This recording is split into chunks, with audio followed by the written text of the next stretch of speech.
أعوذ بالله من الشيطان الرجيم. بسم الله الرحمن الرحيم. ياسين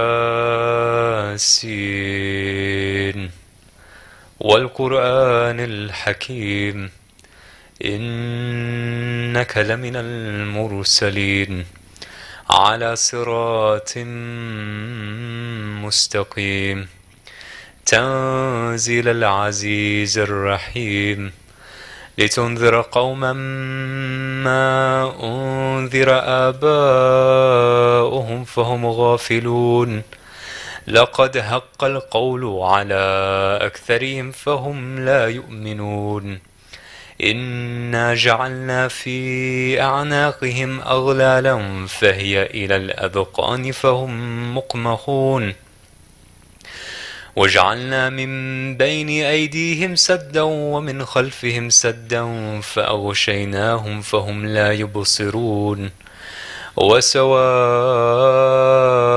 عليهم أأنذرتهم أم لم تنذرهم لا يؤمنون إنما تنذر من اتبع الذكر وخشي الرحمن بالغيب فبشره بمغفرة وأجر كريم إنا نحن نحيي الموتى ونكتب ما قدموا وآثارهم وكل شيء أحصيناه في إمام مبين واضرب لهم مثلا أصحاب القرية إذ جاءها المرسلون إذ أرسلنا إليهم 2 فكذبوهما فعززنا بثالث فقالوا إنا إليكم مرسلون قالوا ما أنتم إلا بشر مثلنا وما أنزل الرحمن من شيء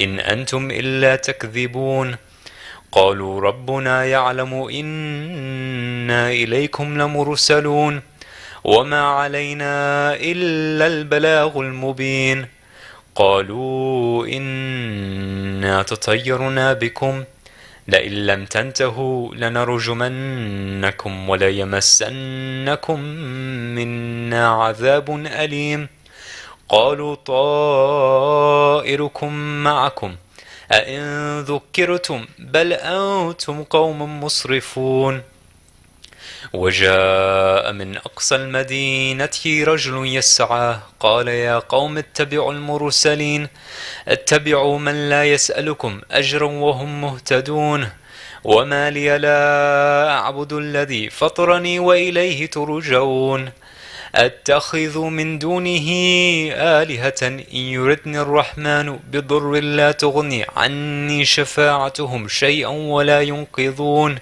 إني إذا لفي ضلال مبين إني آمنت بربكم فاسمعون قيل ادخل الجنة قال يا ليت قومي يعلمون بما غفر لي ربي وجعلني من المكرمين وما أنزلنا على قومه من بعده من جند من السماء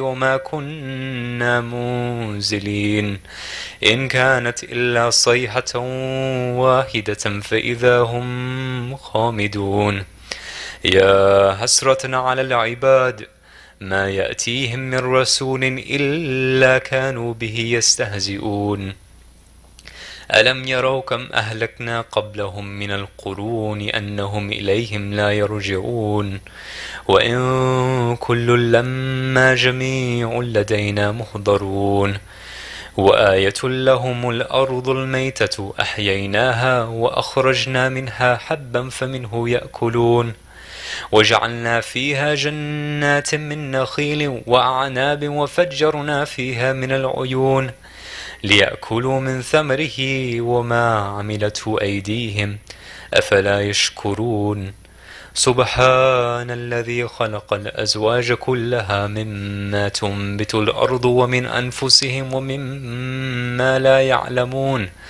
وآية لهم الليل نسلخ منه النهار فإذا هم مظلمون والشمس تجري لمستقر لها ذلك تقدير العزيز العليم والقمر قدرناه منازل حتى عاد كالعرجون القديم لا الشمس ينبغي لها أن تدرك القمر ولا الليل سابق النهار وكل في فلك يسبحون وآية لهم أنا حملنا ذريتهم في الفلك المشحون وخلقنا لهم من مثله ما يركبون وإن نشأ نغرقهم فلا صريخ لهم ولا هم ينقذون إلا رحمة منا ومتاعا إلى حين وإذا قيل لهم اتقوا ما بين أيديكم وما خلفكم لعلكم ترحمون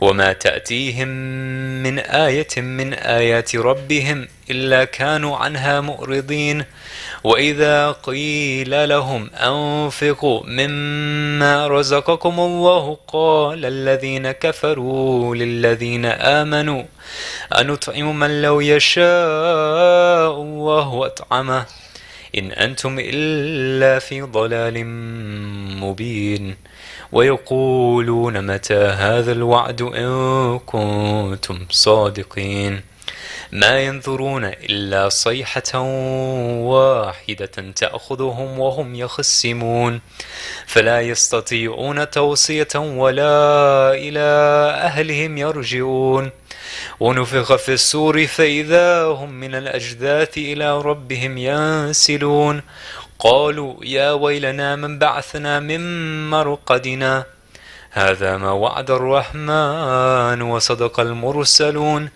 إن كانت إلا صيحة واحدة فإذا هم جميع لدينا محضرون فاليوم لا تظلم نفس شيئا ولا تجزون إلا ما كنتم تعملون إن أصحاب الجنة اليوم في شغل فاكهون هم وأزواجهم في ظلال على الأرائك متكئون لهم فيها فاكهة ولهم ما يدعون سلام قولا من رب رحيم وامتازوا اليوم أيها المجرمون ألم أعهد إليكم يا بني آدم ألا تعبدوا الشيطان إنه لكم عدو مبين وأن اعبدوني هذا صراط مستقيم ولقد أضل منكم جبلا كثيرا أفلم تكونوا تعقلون هذه جهنم التي كنتم توعدون اصلوها اليوم بما كنتم تكفرون اليوم نختم على أفواههم وتكلمنا أيديهم وتشهد أرجلهم بما كانوا يكسبون ولو نشاء لطمسنا على أعينهم فاستبقوا الصراط فأنى يبصرون ولو نشاء لمسخناهم على مكانتهم فما استطاعوا مضيا ولا يرجعون ومن نعمره ننكسه في الخلق أفلا يعقلون وما علمناه الشعر وما ينبغي له إن هو إلا ذكر وقرآن مبين لينذر من كان حيا ويحق القول على الكافرين أولم يروا أنا خلقنا لهم مما عملت أيدينا أنعاما فهم لها مالكون وذللناها لهم فمنها ركوبهم ومنها يأكلون ولهم فيها منافع ومشارب أفلا يشكرون واتخذوا من دون الله آلهة لعلهم ينصرون لا يستطيعون نصرهم وهم لهم جند مهضرون فلا يحزنك قولهم إنا نعلم ما يسرون وما يعلنون أولم يرى الإنسان أنا خلقناه من نطفة فإذا هو خصيم مبين وضرب لنا مثلا ونسي خلقه قال من يحيي العظام وهي رميم قل يحييها الذي أنشأها أول مرة وهو بكل خلق عليم. الذي جعل لكم من الشجر الأخضر نارا فإذا أنتم منه توقدون. أوليس الذي خلق السماوات والأرض بقادر على أن يخلق مثلهم؟ بلى وهو الخلاق العليم. إنما أمره إذا أراد شيئا أن يقول له كن فيكون. فسبحان الذي بيده ملكوت كل شيء وإليه ترجعون. صدق الله العلي العظيم. وصل اللهم على سيدنا محمد وآله الطاهرين.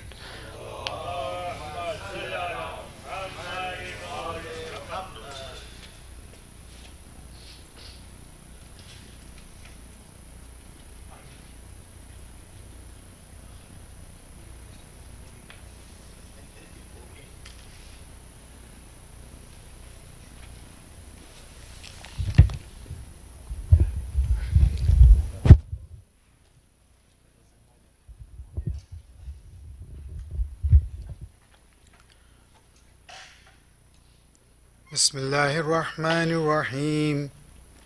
اللهم صل على محمد وآل محمد. اللهم إني أسألك برحمتك التي وسعت كل شيء وبقوتك التي قهرت بها كل شيء وخضع لها كل شيء وذل لها كل شيء وبجبروتك التي غلبت بها كل شيء وبعزتك التي لا يقوم لها شيء وبعظمتك التي ملأت كل شيء وبسلطانك الذي على كل شيء وبوجهك الباقي بعد فناء كل شيء وبأسمائك التي ملأت أركان كل شيء وبعلمك الذي أحاط بكل شيء وبنور وجهك الذي أزاء له كل شيء. يا نور يا قدوس يا أول الأولين ويا آخر الآخرين. اللهم اغفر لي الذنوب التي تهتك العصم. اللهم اغفر لي الذنوب التي تنزل النقم. اللهم اغفر لي الذنوب التي تغير النعم. اللهم اغفر لي الذنوب التي تحبس الدعاء. اللهم اغفر لي الذنوب التي تقطع الرجاء. اللهم اغفر لي الذنوب التي تنزل البلاء. اللهم اغفر لي كل ذنب أذنبت وكل خطيئة أخطأتها. اللهم إني أتقرب إليك بذكرك وأستشفع بك إلى نفسك وأسألك بجودك أن تدنيني من قربك وأن توزعني شكرك وأن تلهمني ذكرك.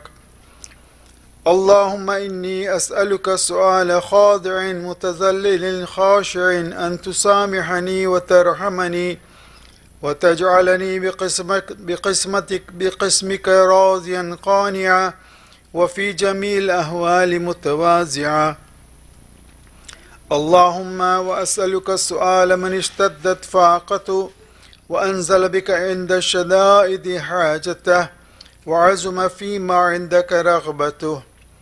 اللهم عزم سلطانك وعلى مكانك وخفي مكرك وظهر أمرك وغلب قهرك وجرت قدرتك ولا يمكن الفرار من حكومتك. اللهم لا أجد لذنوب غافرا ولا لكبائه ساترا ولا لشيء من عمل القبيح بالحسن مبدلا غيرك. لا إله إلا أنت سبحانك وبحمدك. ظلمت نفسي وتجرأت بجهلي وسكنت إلى قديم ذكرك لي ومنك علي. اللهم مولاي كم من قبيح سترت وكم من فادح من البلاء أكلته وكم من عثار وقيت، وكم من مكروه دفعت، وكم من ثناء جميل لست أهلا له نشرته.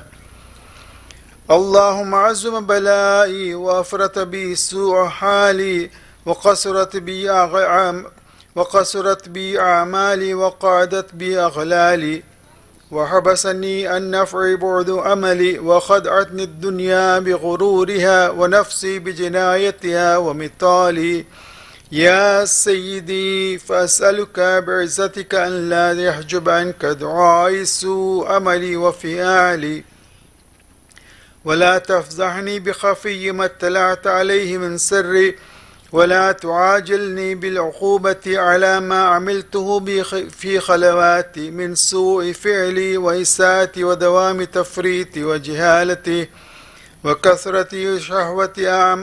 وكثرة شهوتي وغفلتي. وكن اللهم بعزتك لي في كل الأحوال رعوفا، وعلي في جميع الأمور أتوفا. إلهي وربي من لي غيرك أسأله كشف ضري والنظر في أمري.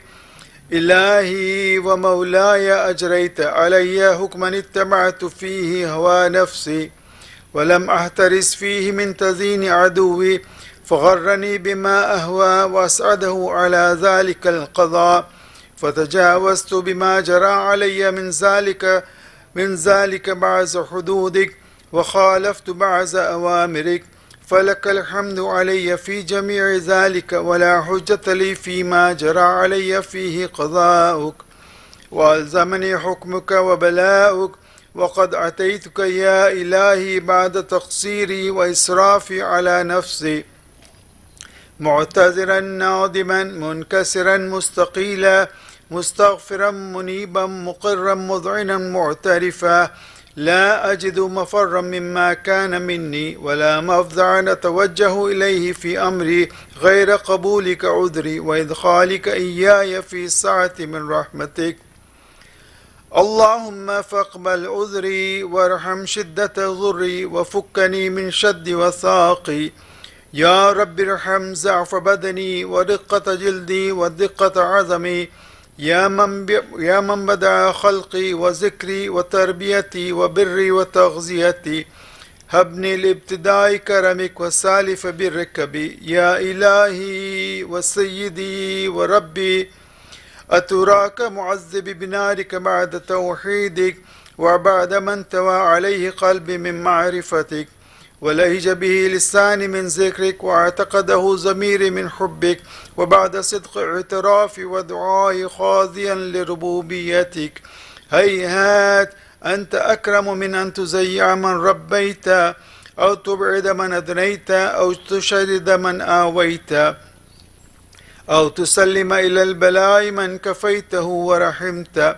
وليت شعري يا سيدي وإلهي ومولاي، أتسلط النار على وجوه خرت لعظمتك ساجدة، وعلى ألسن نطقت بتوحيدك صادقة وبشكرك مادحة، وعلى قلوب اعترفت بإلهيتك محققة، وعلى زمائر أحوت من العلم بك حتى صارت خاشعة، وعلى جوارها سعت إلى أوتان تعبدك طاعية، وأشارت باستغفارك مذعنة. ما هكذا الظن بك، ولا أخبرنا بفضلك عنك يا كريم. يا ربي وأنت تعلم ضعفي عن قليل من بلاء الدنيا وعقوباتها، وما يجري فيها من المكاره على أهلها، على أن ذلك بلاء ومكروه قليل مكثه يسير بقاؤه قصير مدته. فكيف احتمال لبلاء الآخرة وجليل وقوع المكاره فيها، وهو بلاء تطول مدته ويدوم مقامه ولا يخفف عن أهله، لأنه لا يكون إلا عن غضبك وانتقامك وسخطك، وهذا ما لا تقوم له السماوات والأرض. يا سيدي فكيف لي وأنا عبدك الضعيف الذليل الحقير المسكين المستكين. يا إلهي وربي وسيدي ومولاي، لأي الأمور إليك أشكو، ولما منها أزج وأبكي، لأليم العذاب وشدتي أم لطول البلاء ومدتي؟ فلئن سيرتني للعقوبات مع أعدائك، وجمعت بيني وبين أهل بلائك، وفرقت بيني وبين أحبائك وأوليائك، فابني يا إلهي وسيدي ومولاي وربي. صبرت على عذابك، فكيف أصبر على فراقك؟ وهبني يا إلهي صبرت على هر نارك، فكيف أصبر عن النظر إلى كرامتك؟ أم كيف أسكن في النار ورجاء عفوك؟ فبعزتك يا سيدي ومولاي أقسم صادقا لئن تركتني ناطقا، لازجن إليك بين أهلها زجيج الآملين، ولأصرخن إليك صراخ المستصرخين، ولأبكين عليك بكاء الفاقدين، ولو نادينك أين كنت يا ولي المؤمنين.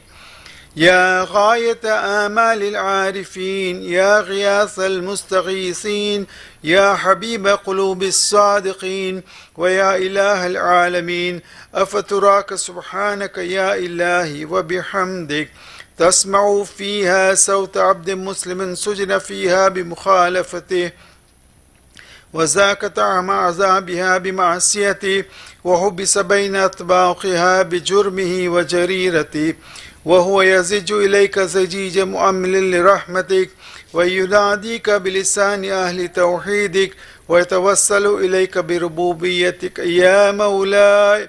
فكيف يبقى في العذاب وهو يرجو ما سلف من حلمك؟ أم كيف تولم النار وهو يأمل فضلك ورحمتك؟ أم كيف يهرقه لهيبها وأنت تسمع صوته وترى مكانه؟ أم كيف يشتمل عليه زفيرها وأنت تعلم زعفه؟ أم كيف يتقلقل بين أطباقها وأنت تعلم صدقه؟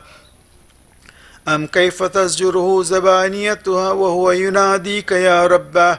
أم كيف يرجو فضلك في عتقه منها فتتركه فيها؟ هيهات، ما ذلك الظن بك، ولا المعروف من فضلك، ولا مشبه لما عاملت به الموحدين من برك وإحسانك. فباليقين أقطع لولا ما حكمت به من تعذيب جاحدك، وقضيت به من إخلاد معاندك، لجعلت النار كلها بردا وسلاما، وما كانت لأحد فيها مقر ولا مقاما. لكنك تقدست أسماؤك، أقسمت أن تملأها من الكافرين من الجنة والناس أجمعين، وأن تخلد فيها المعاندين، وأن تجل ثناؤك قلت مبتدعا، وتطولت بالإنعام متكرما. أفمن كان مؤمنا كمن كان فاسقا لا يستوون. إلهي وسيدي، فأسألك بالقدرة التي قدرتها، وبالقضية التي حتمتها وحكمتها وغلبت من عليه أجريتها، أن تهب لي في هذه الليلة وفي هذه الساعة كل جرم أجرمت، وكل ذنب أذنبت، وكل قبيح أسررت، وكل جهل عملته كتمته أو أعلنت، أخفيته أو أزهرت، وكل سيئة أمرت بإثبات الكرام الكاتبين الذين وكلتهم بحفظ ما يكون مني، وجعلتهم شهودا علي مع جواره، وكنت أنت الرقيب علي من ورائهم والشاهد لما خفي عنهم، وبرحمتك أخفيته، وبفضلك سترت، وأن توفر حظ من كل خير أنزلت، أو إحسان فضلت، أو بر نشرت، أو رزق بسطت، أو ذنب تغفره، أو خطأ تستر. يا ربي يا ربي يا رب، يا إلهي وسيدي ومولاي ومالك رقي، يا من بيده ناصية، يا عليما بالذر ومسكنه، يا خبيرا بفقر وفاقته، يا ربي يا ربي يا رب. أسألك بحقك وقدسك وعظم صفاتك وأسمائك أن تجعل أنت أجل أوقاتي في الليل والنهار بذكرك معمورة وبخدمتك موصولة وأعمالي عندك مقبولة حتى تكون أعمالي وأورادي كلها وردا واحدا وحالي في خدمتك سرمدا.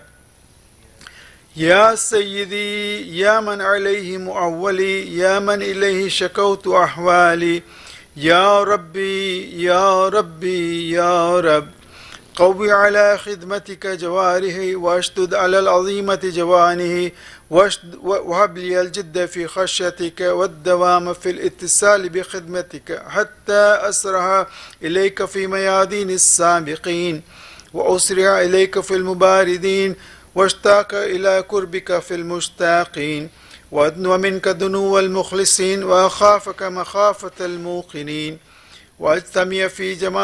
وأجتمع في جوارك مع المؤمنين. اللهم ومن أرادني بسوء فأرده ومن كادني فكد واجعلني من أحسن عبيدك نصيبا عندك وأقربهم منزلة منك وأخصهم زلفة لديك فإنه لا ينال ذلك إلا بفضلك وجد لي بجودك وعطف علي بمدك واحفظني برحمتك واجعل لساني بذكرك لهجا وقلبي بحبك متيما ومن علي بحسن إجابتك وأقلني أثرتي واغفر زلتي فإنك قضيت على عبادك بعبادتك وأمرتهم بدعائك وزمنت لهم الإجابة. فإليك يا ربي نسبت وجهي وإليك يا ربي مددت يدي فبعزتك استجب لي دعائي وبلغني منايا ولا تقطع من فضلك رجائي واكفني شر الجن والإنس من أعدائي يا سريع الرضا اغفر لمن لا يملك إلا الدعاء فإنك فعال لما تشاء يا من اسمه دواء وذكره شفاء وطاعته غنى ارحم من رأس ماله الرجاء وسلاحه البقاء يا سابغ النعم يا دافع النقم يا نور المستوحشين في الظلم يا آل من لا يعلم صل على محمد وآل محمد وافعل بما أنت أهله وصلى الله على رسوله والأئمة الميامين من أهله وسلم تسليما كثيرا كثيرا. اللهم صل على محمد وآل محمد. بسم الله الرحمن الرحيم. الحمد لله من أول الدنيا إلى فنائها ومن الآخرة إلى بقائها. الحمد لله على كل نعمة. أستغفر الله من كل ذنب وأتوب إليه برحمتك يا أرحم الراحمين.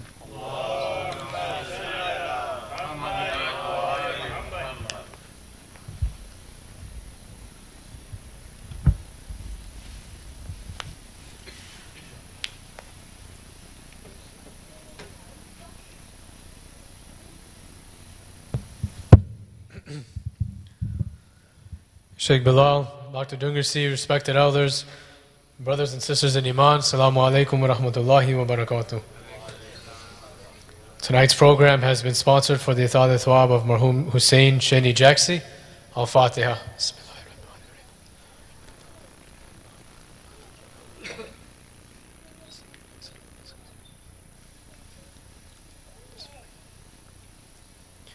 Tomorrow, Friday, we'll have Salatul Jum'ah starting at 12:15 p.m. with Dua Nudba with Sheikh Bilal. On behalf of the Ahmadi Islamic Center, we would like to mention and thank everyone who came to Khoja Heritage Day this past weekend. The president of the World Federation, Brother Safdar Jafar, was very happy with the involvement of our children, and both him as well as the director of the Khoja Heritage Project relayed their thanks to the community. And we would like to thank our community for the amazing turnout, and this will be an annual celebration at our center, along with other Khoja Shia Ishnashri Jamaats, on the relevance of the sacrifices of our forefathers and our achievements. In regards to our special meeting, we will be having a special meeting on Saturday, November 16th, starting at 4 p.m., starting with our opening dua, followed by the review of previous meeting minutes, matters arising, discussion and question and answers related to the presentation from the meeting held on September 14th, AOB, and closing dua. For members who would like to receive a copy of the previous meeting minutes via email, you can send a request to secretariat@sijni.org. Tonight's Surah Yasin has been sponsored for the Atal of the marhumeens that are displayed on the screen. Let us all recite Surah Fatiha for all marhumeen.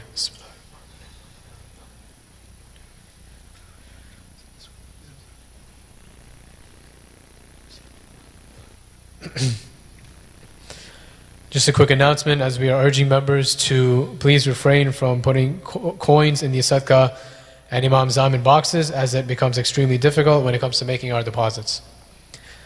Lastly, let us recite 5 times Amma Yujib for all those who are sick here and around the world. Allahumma salli ala Muhammad wa ali Muhammad. Bismillahir Rahmanir Rahim.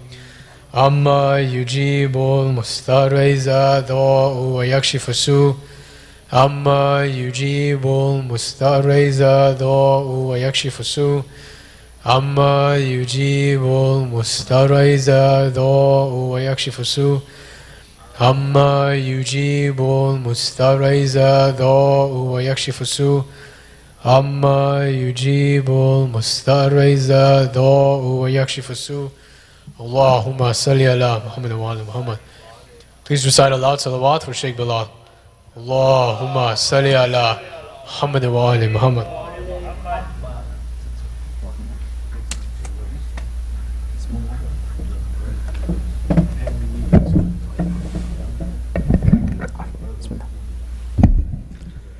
رحم الله من يقرأ سورة الفاتحة.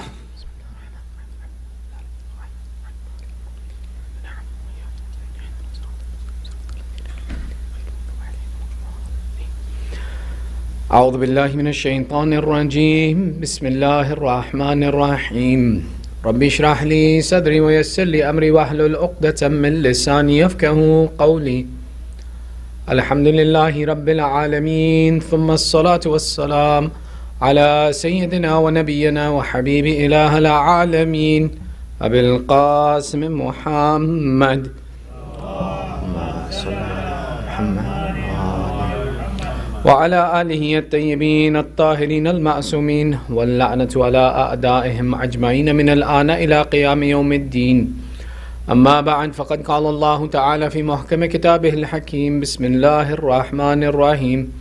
وقدمنا إلى ما عملوا من عمل فجعلناه هباء منثورا. آمنا بالله، صدق الله العلي العظيم. ما صلى على محمد. Your second salawat for love of Muhammad wa ali Muhammad.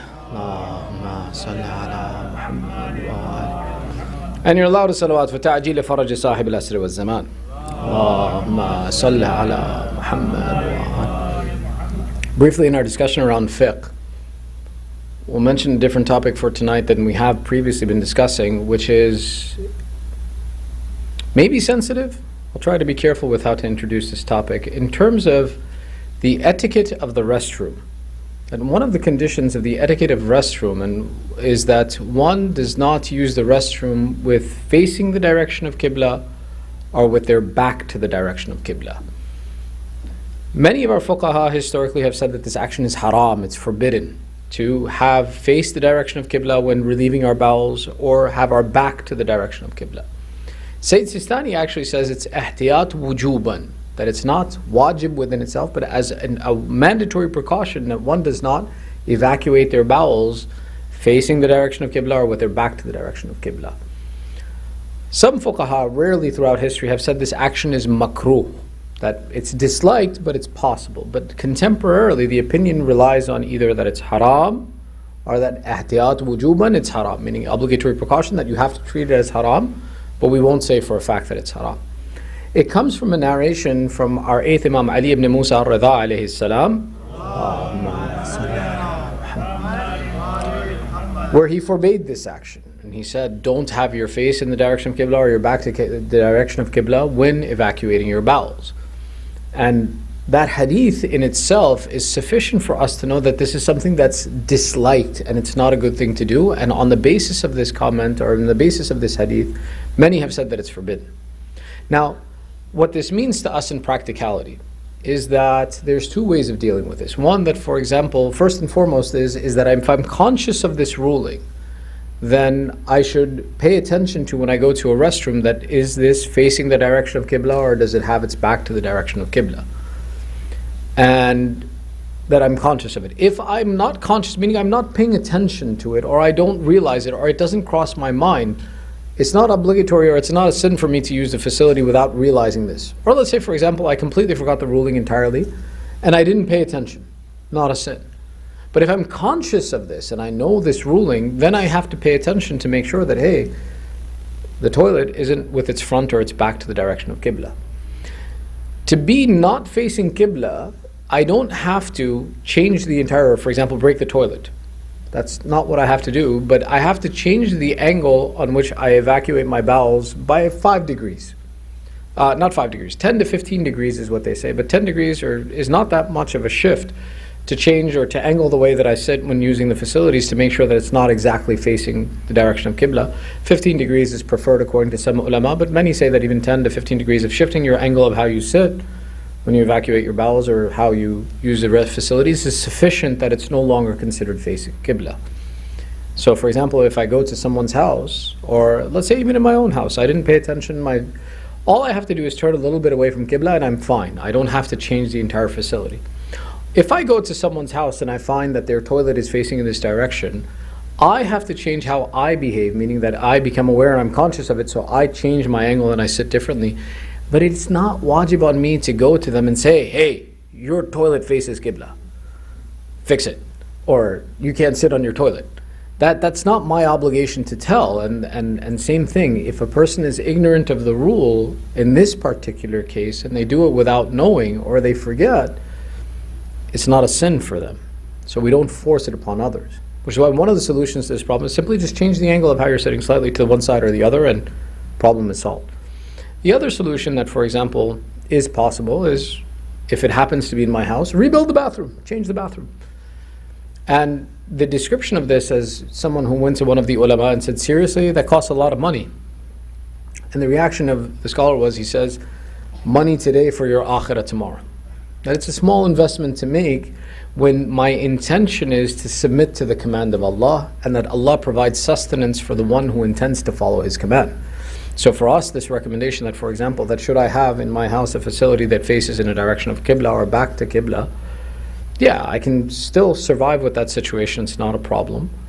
However, if I make the investment for ita'at Allah, to submit myself to the command of Allah, and this would be something matloob, desired from Allah, and that would be something Allah would offer me assistance in. But in its essence, if I am aware of this rule, and I come upon a facility that faces with the front or the back to Qibla, I have to move, but to simply use the toilet and say, what can I do about it, would be a problem. And it's one of those things that if we know this ruling and we know to pay attention to it, something that is important that we pay attention to. Sallu ala Muhammad wa ali Muhammad. Sallu ala Muhammad. The verse that we began our discussion with today comes from Surah Furqan, verse number 23. Surah Furqan is actually one of those surahs that has a great deal of benefits associated with it. And some of the narrations that talk about Surah Furqan tell us that one who recites this chapter every day, that there will be no punishment for them and that they will be raised to the highest levels of Jannatul Firdaus in Jannah. That to get access to Firdaus and to be saved from the punishment of Allah, recite this surah on a daily basis. This particular verse, وَقَدَّمْنَا إِلَى مَا عَمِلُوا مِنْ عَمَلٍ فَجَعَلْنَاهُ هَبَاءً مَنْثُورًا, talks about a group of people that our fifth Imam Muhammad ibn Ali al-Baqir alayhi salam.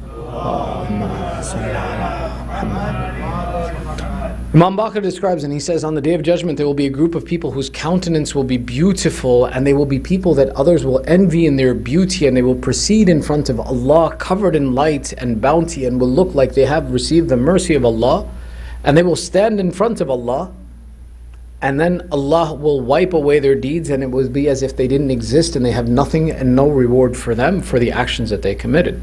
Which is why this verse says, وَقَدَّمْنَا إِلَى مَا عَمِلُوا مِنْ عَمَلٍ, and we will proceed towards what they have done of deeds. فَجَعَلْنَاهُ هَبَاءً مَنْثُورًا, and we will make them like particles of dust that have been scattered away. هَبَاءً مَنْثُورًا. Haba refers to, have you ever seen a dark room where a column of light enters and you start seeing those small particles of light? Those small particles in the light that you see, that's haba'an. Manthura is scattered everywhere. Allah is saying that there will be some people who will come with their a'mal and come with their deeds, and we will scatter their deeds as if they're nothing. Our fifth Imam explains that these will be those people who will come with these great countenance for all of the a'mal that they did, and then they'll be scattered away and they'll be given nothing but the punishment of Allah after this, because of how they behaved and what they accomplished, in that they would do the wajibat, but they did not abstain from the muharramat. In Islam, when we look at the categories of actions that a Muslim has to complete, there's the two main ones that we pay attention to is what is wajib and what is haram.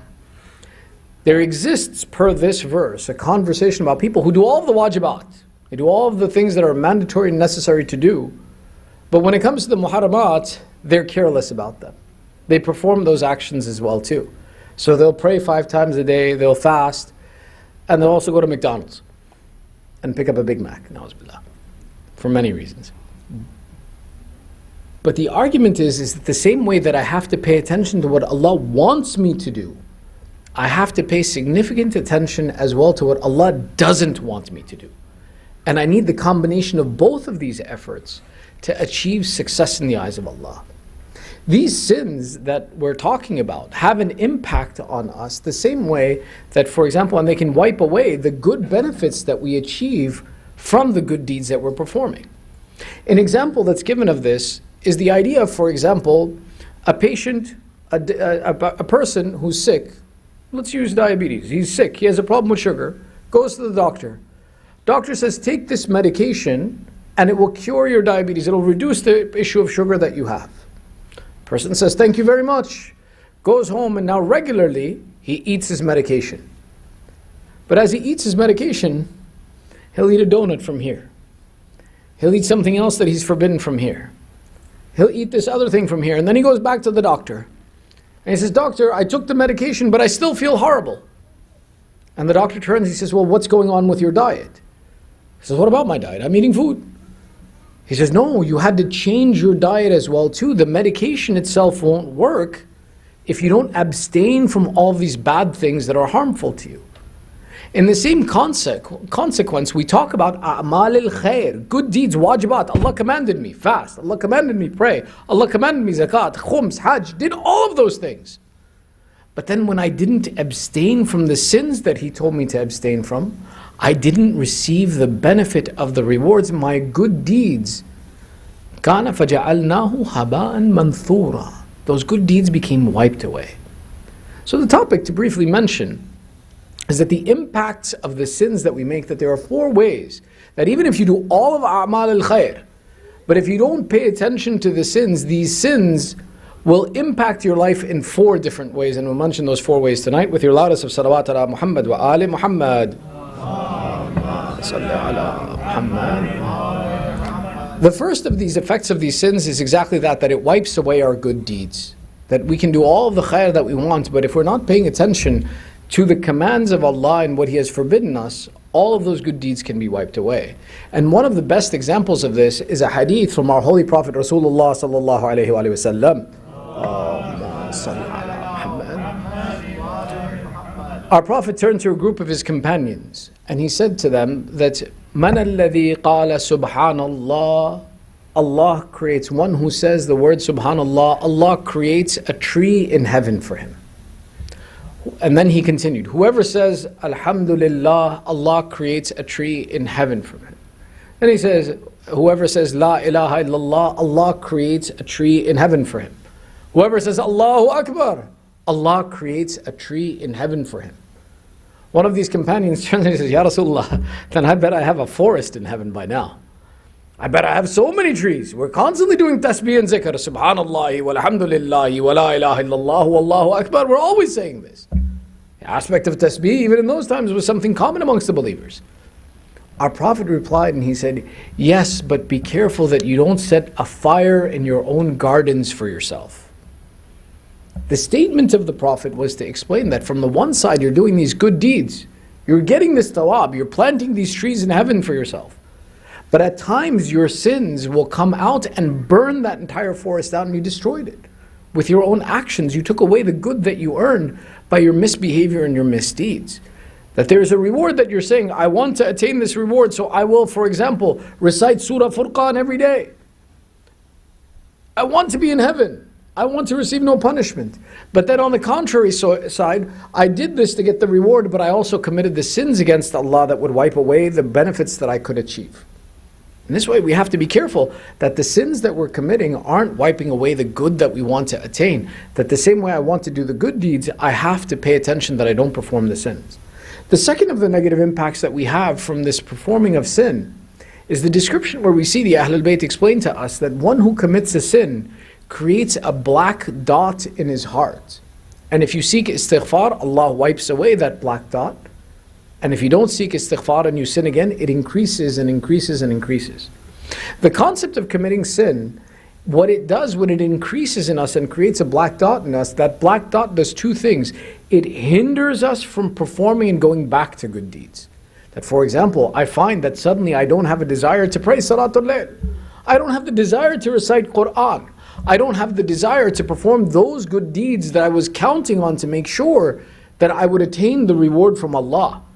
When I look to analyze what's causing that, I may find that these sins that I'm performing are causing me to not have the desire to do good anymore. That I was thinking that I'm balancing it. Okay, fine, we listen to a little bit of music, but we pray, we fast, but a little bit of music. Eventually what you find is that little bit of music makes it that I don't want to pray anymore. I don't want to fast anymore.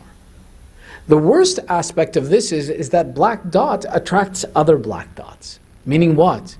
We see one sin and we normalize it. Then we start looking at the next sin beyond it.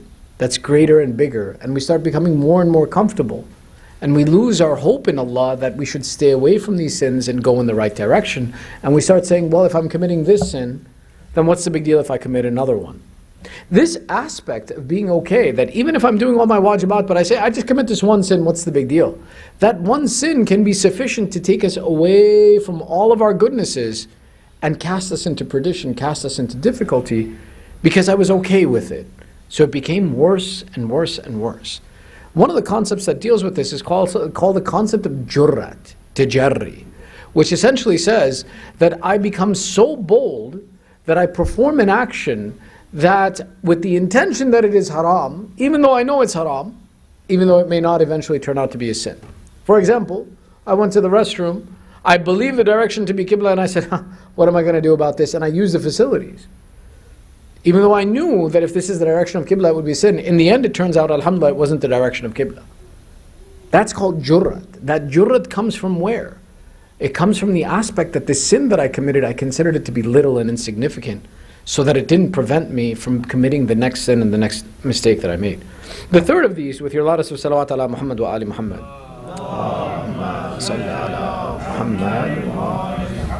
A sin is something that prevents our du'as from being answered. A few weeks ago we had a conversation about talking about that when we make du'a and supplicate to Allah, Allah doesn't answer it immediately because it would break the nidam, the order of life as it exists. The argument is to say that, let's say all of us sat here together, for those who weren't here, and we all prayed, oh Allah, make me a millionaire. And immediately upon us completing this dua, individually, not collectively, individually, we all said, I want to be a millionaire. Tomorrow all of us are millionaires. How many of us are going to work the next day? Taking a week off at least. 2 weeks off maybe. But the idea is nidam would break if whatever we asked for we didn't have to struggle for. So Allah, what He does is He delays in answering the dua to the appropriate time that it is best and beneficial to us. What happens is we assume that Allah didn't hear the dua and I have to keep asking. Allah wants me to keep asking, but not because He didn't hear it, but because He loves the sound of the mu'min when he calls to Allah.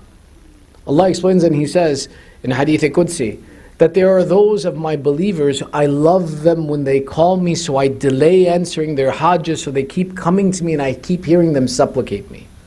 And there are others whose voice is so qabih, so ugly to me, that when they ask me for something, I give it immediately so that they never come back to me. And they never think of me again, and they take what they want and they leave me alone. A mu'min is someone whose prayers are delayed in answering, but it doesn't mean that Allah has not heard the dua, but rather He has designated it for an appropriate time and given us the opportunity to supplicate until that time. When we make a dua, Allah hears it and He appoints an angel and says to that angel, "O my servant, at such and such point in time, I want you to fulfill the need of my abd, my servant who has called out to me." And that angel now holds that responsibility to execute the will of Allah. And we know this to be true in the principle that otherwise it would imply that either one, Allah doesn't hear me, or Allah doesn't answer me when He hears me. But Allah Himself tells us in the Quran, إِذَا سَأَلَكَ عِبَادِي عَنِّي فَعِنِّي قَرِيبٌ أُجِيبُ دَعْوَةَ الدَّاعِي إِذَا دَعَانِي. I answer the caller when he calls on me. So we know when we ask Allah, He is answering us, but He answers us and He delays that answering to a particular time. Now, if between the answering of that dua, I commit a sin, then Allah turns to that angel and He says that this servant of mine has created a hajib, a barrier between the answering of his dua. Now don't answer it and return back the favor that I had granted him. One of the mistakes we make is this, is that I ask sincerely. I ask Allah truly. And if I have yaqeen in Him, I know that Allah heard me. And Allah has now designated that at a time this dua will be fulfilled. But if I commit a sin, I can break my own chain of benefits. I can break that shifa and that intercession that I was receiving, and that benefit that I was going to get from my dua. So many times when we say that, oh, my dua isn't being answered, I'm not receiving what I asked for, it's the consequence of my own sins that are coming in the way, that are preventing me from achieving my goal. Which brings us to the fourth of these effects. Sallu ala Muhammad wa ali Muhammad. Which is more of an extrapolation of this point of preventing of the dua being received, is the reduction in sustenance and rizq from Allah. That Allah has appointed for us rizq and sustenance that we ask for, that we desire. But many times it is our own sins that become the barrier of us receiving the entirety of that sustenance. That excess that we want, Allah guarantees for us. But then our own sins become the barrier that prevent us from receiving that excess, that more that we desire. If it should happen that we are not finding success in our business, or we are not finding success in our endeavors, that our wealth is not coming to us in sufficient amounts that we desire, it should be that we look to our actions and see, is there something that I myself have created as a barrier that prevents the excess of my desire reaching me, and that in my sustenance I have seen a shortcoming? Is many times because of the sins that I make and the mistakes that I make that Allah prevents me from getting my desire. Now, understanding these 4 points, there's something important to pay attention to, in the sense that what does it mean when we say committing a sin? If we were to sit here as mu'mineen and say, yes, that sins are, for example, the drinking of alcohol, the eating of pork, gambling, killing someone, we know that us as mu'mineen sitting in this room, inshallah, will not participate in any of these. And we say that, what then have I committed as a sin? What action is there that could be the prevention that prevents me from receiving my desires? I've avoided all of these major things. But there are certain sins that we take and we ignore how serious they are. And as a consequence, we wind up committing major sins without realizing the severity of the actions and the consequences that they cause for us. I'll give you 2 examples. The first is causing adiyya, causing distress to a believer. This itself is a major sin, to cause distress and discomfort to a believer. And sometimes we do this without paying attention. We see someone in the community and we ask them, for example, why don't you have any kids yet? And the person, they become very tactile and they reply and they say, Allah has not blessed me yet. And we press the issue. No, what's wrong with you? Did you go to a doctor? Did you check and see? We start exposing them in public and forcing them and making them uncomfortable and causing discomfort to a believer. Why aren't you married yet? What's wrong with you? And the person becomes very polite without exposing themselves, yet we press them and we force them. We look at something that we see that is, for example, that we disagree with in a person's character, and we start to press them publicly about this. This causing discomfort, this aziyah, this harm that we cause to a believer, this is one of the major sins that we perform. It's not a little sin. And it happens just as much amongst the men as it does amongst the women.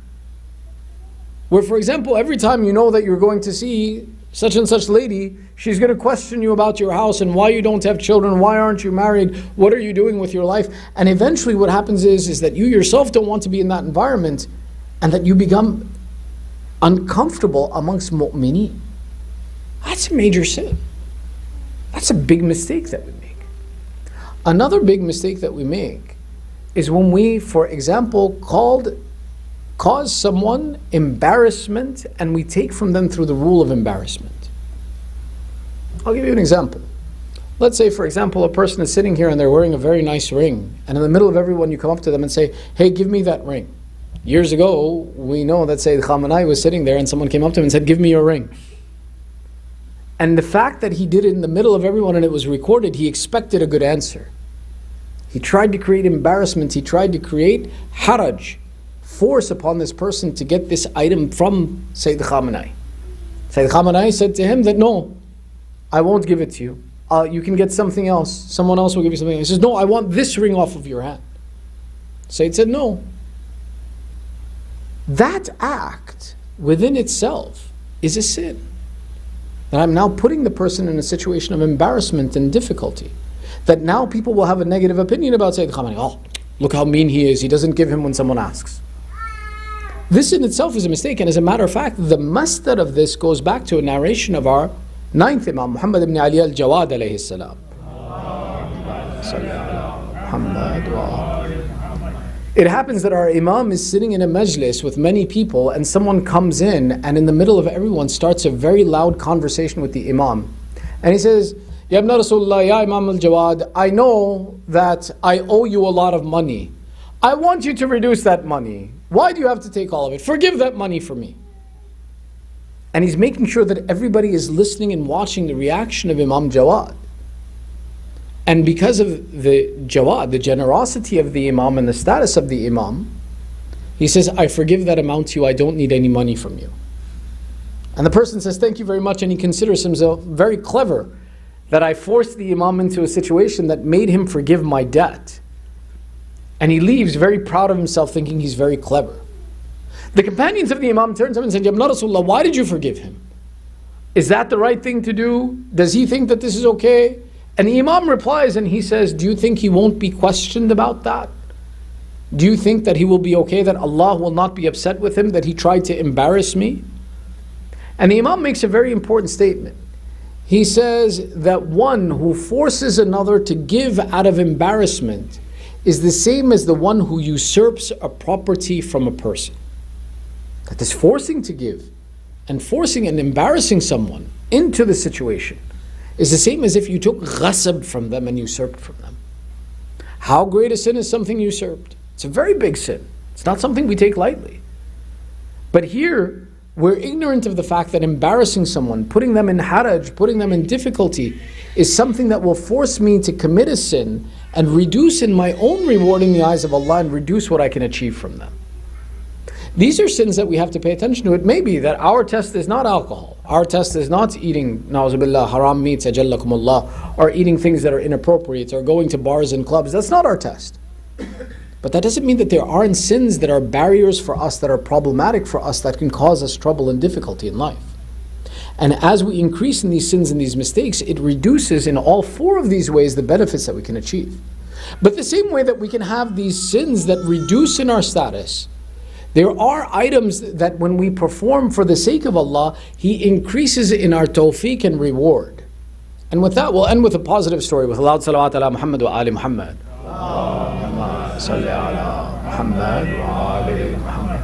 This was given as a narration or a discussion that happened from a community member, an elderly gentleman years ago who told this story, who says, back in 1955, there was a gentleman who lived in Sham, and he received a job offer in Florida.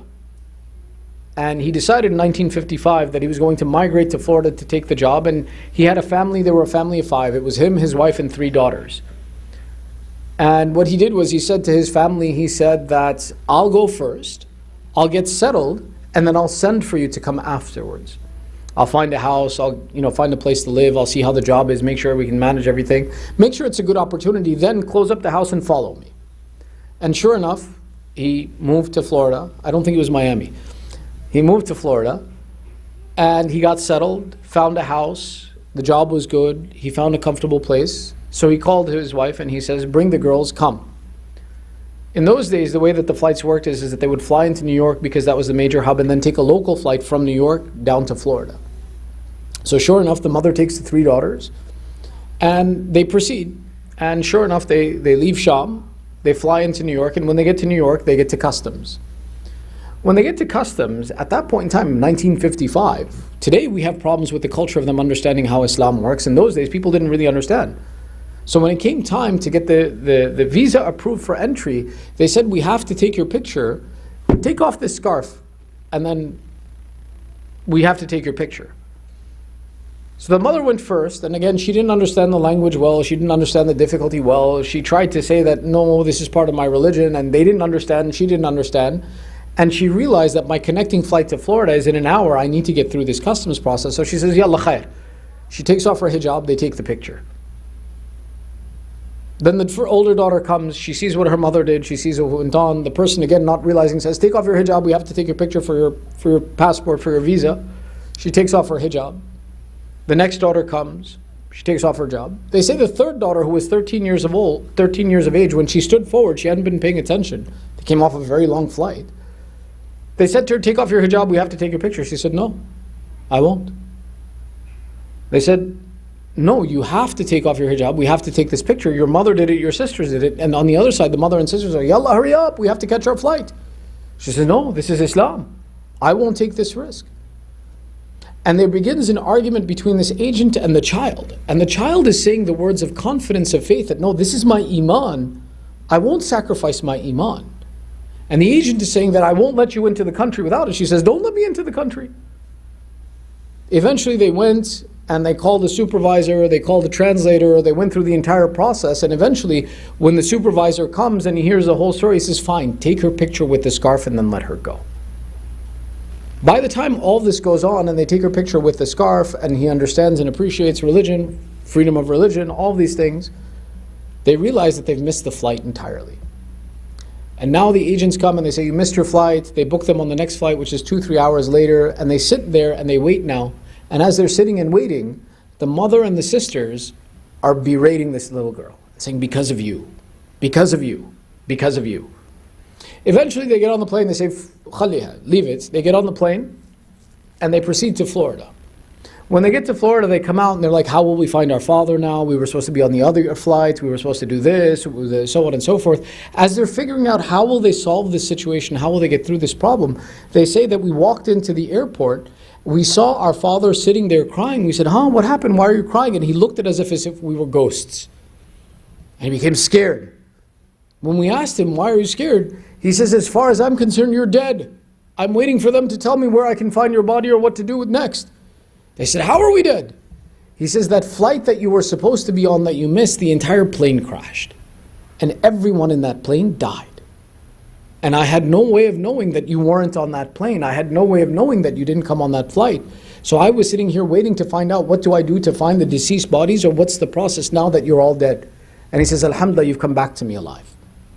The mother and the daughters all come to the conclusion, they realize that that aspect of preferring and honoring the commands of Allah, how it was something that Allah put shifa in it for them, and increased in their sustenance, increased in their livelihood, and protected them from evil and from difficulties.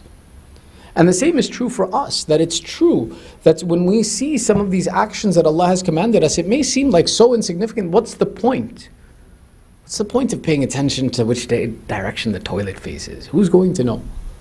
But no, Allah knows, and He gives us the reward for it, and He increases in our value and our sustenance the same way that not paying attention to these commands of Allah decreases in our sustenance. Today it may be that we don't realize the significance of those actions, but look how Allah is describing and saying that when they come forward to us on the Day of Judgment and present their deeds to us, we will make those deeds scattered like little specks of dust because behind them was no truth, and mixed in with them was evil and indecency that they didn't pay attention to the values of. So for us, it's very important that we pay attention to these values, pay attention that as we concentrate on the wajibat, we also concentrate on the muharramat, and we ask Allah for the tawfiq to keep us away from the sins and those things that end and deny us from receiving the reward that we're intended. We ask Allah by the right of this day, by the right of the hadirin, اللهم إنا نسألك بحق نبيك وبحبيبك وبنجيبك وبحق علي أمير المؤمنين وبحق فاطمة الزهراء والحسن والحسين سيد شباب أهل الجنة. Oh Allah, accept the small ibadat from us. Ya Allah, increase in our thawab and rewards for the good that we do. Oh Allah, forgive our sins and the flaws that we make. Ya Allah, give the thawab of this majlis to our marhumin, and khususan marhum Shani Jaksi, for whom this majlis is being held. Oh Allah, we have gathered here with hajat. By the right of this Thursday night, fulfill our hajat. Ya Allah, there are those amongst our families, our community, the mu'mineen who are suffering through sickness and disease. Give shafa'at to the mu'mineen wherever they are. Oh Allah, there are those who are suffering through strife and insecurity and difficulty. Give aman and security to the mu'mineen wherever they may be in this world. Oh Allah, keep our children on the upright path of Islam. Hasten the reappearance of Sahib al-Zaman. Make us and our families from the upright supporters of Sahib al-Zaman. Entitle us to the ziyarat of Imam Hussein in this world and the shafa of Imam Hussein in the hereafter. 1 Surah Fatiha, 3 times Surah Ikhlas, khususan lil marhum Shani Jaksi, as well as all of our marhumin and those in need of dua, with your loudest of salawat ala Muhammad wa ali Muhammad. Salli ala Muhammad wa ali Muhammad. Bismillah ar-Rahman ar-Rahim.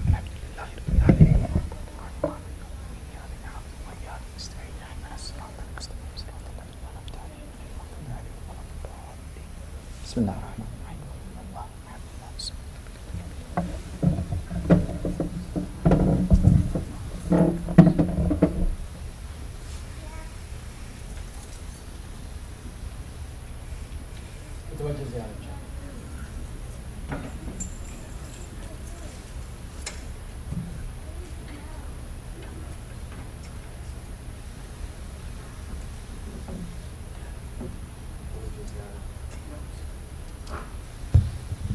توجه زيارة.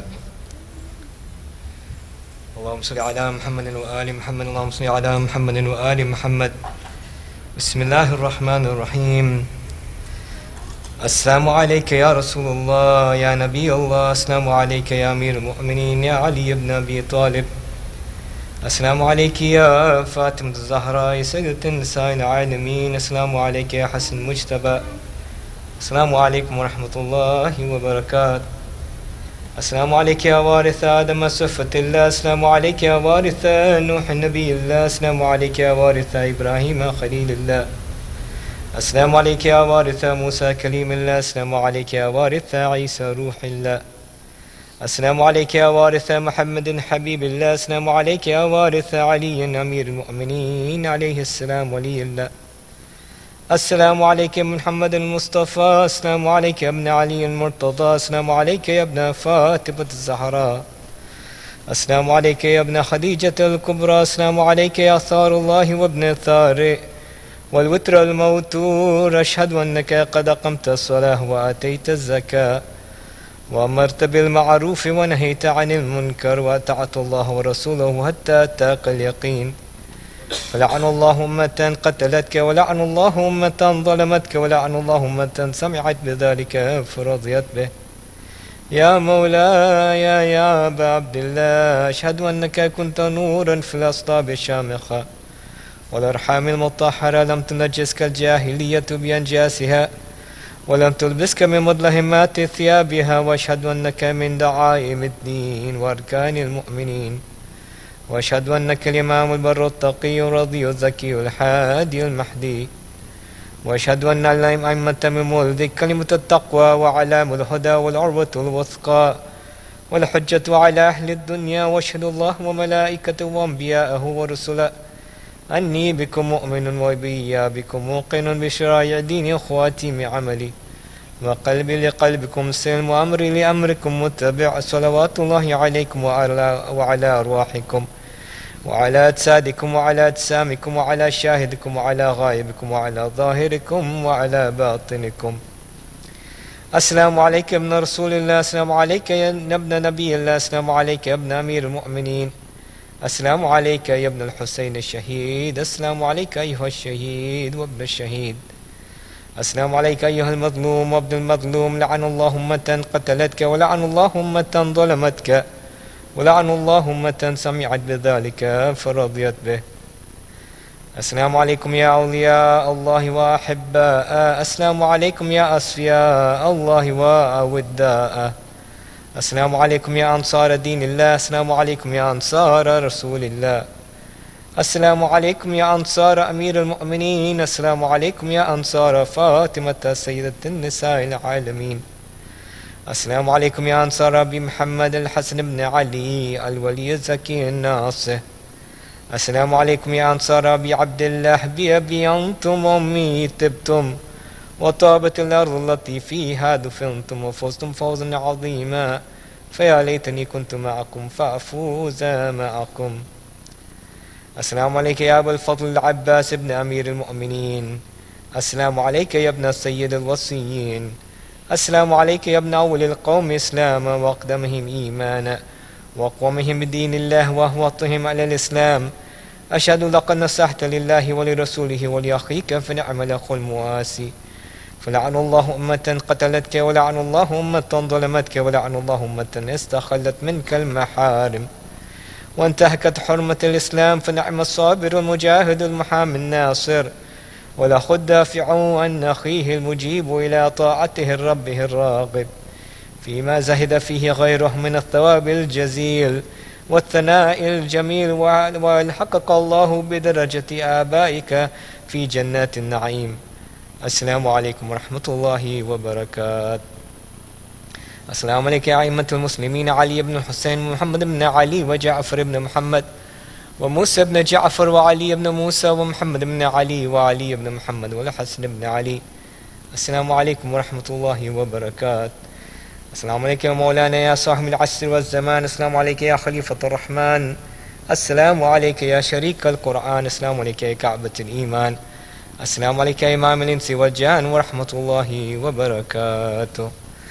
اللهم صل على محمد. اللهم كن لوليك الحجة ابن الحسن صلواتك عليه وعلى آبائه في هذه الساعة وفي كل ساعة وليا وحافظا وقائدا وناصرا ودليلا وعينا، حتى تسكنه أرضك طوعا وتمتعه فيها طويلا برحمتك يا أرحم الراحمين.